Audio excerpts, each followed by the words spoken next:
Quand pouvons-nous affirmer qu'un mouvement est uniforme, accéléré ou décéléré? Étudions quelques cas. Quand est-ce que nous pouvons affirmer qu'un mouvement est uniforme, donc vitesse constante, accéléré ou décéléré? Pour cela, il faut étudier le signe du produit scalaire de vecteur accélération fois le vecteur vitesse, qui est égal à A fois V fois cosinus entre A et V. Ce cosinus, on l'appellera θ. Étudions quelques cas. Étudions le mouvement parabolique d'un projectile dans un champ de pesanteur. En phase de montée, la vitesse, qu'est-ce qu'elle va faire? Eh bien, elle va diminuer. Qu'est-ce qu'on remarque? Le vecteur vitesse, le voici. Le vecteur accélération, il est égal à G.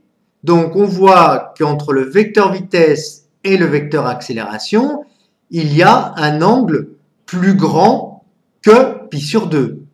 Autrement dit, le mouvement est décéléré. Dans quel cas? Dans le cas où θ supérieur à pi sur 2, à ce moment-là, A scalaire V, quel va être son signe? Eh bien, c'est A fois V fois cosinus d'un angle plus grand que pi sur 2. Un angle plus grand que pi sur 2 a son cosinus négatif. Autrement dit, A scalaire V est inférieur à ce moment-là à 0. Deuxième cas.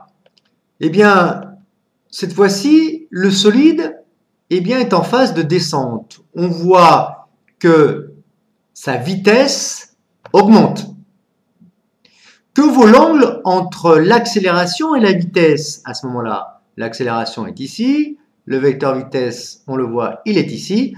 On voit que l'angle entre les deux est cette fois-ci plus petit que pi sur 2. Quel est le signe de A scalaire V? θ étant plus petit que pi sur 2, cosinus θ est positif. Autrement dit, A scalaire V qui est norme de A fois norme de V fois quelque chose de positif, tout ça c'est positif.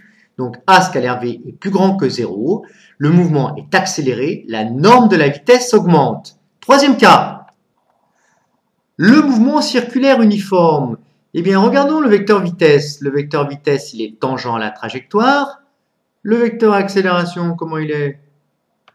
Eh bien, il est normal à la trajectoire. Autrement dit, quel est l'angle entre le vecteur vitesse et le vecteur accélération? Eh bien, vous l'aviez trouvé, c'est un angle qui vaut pi sur 2. Que vaut maintenant A scalaire V dans ce cas? Eh bien, θ étant égal à pi sur 2, cosinus de pi sur 2, ça fait 0. Donc, A scalaire V est égal à norme de A fois norme de V fois 0, ça fait 0.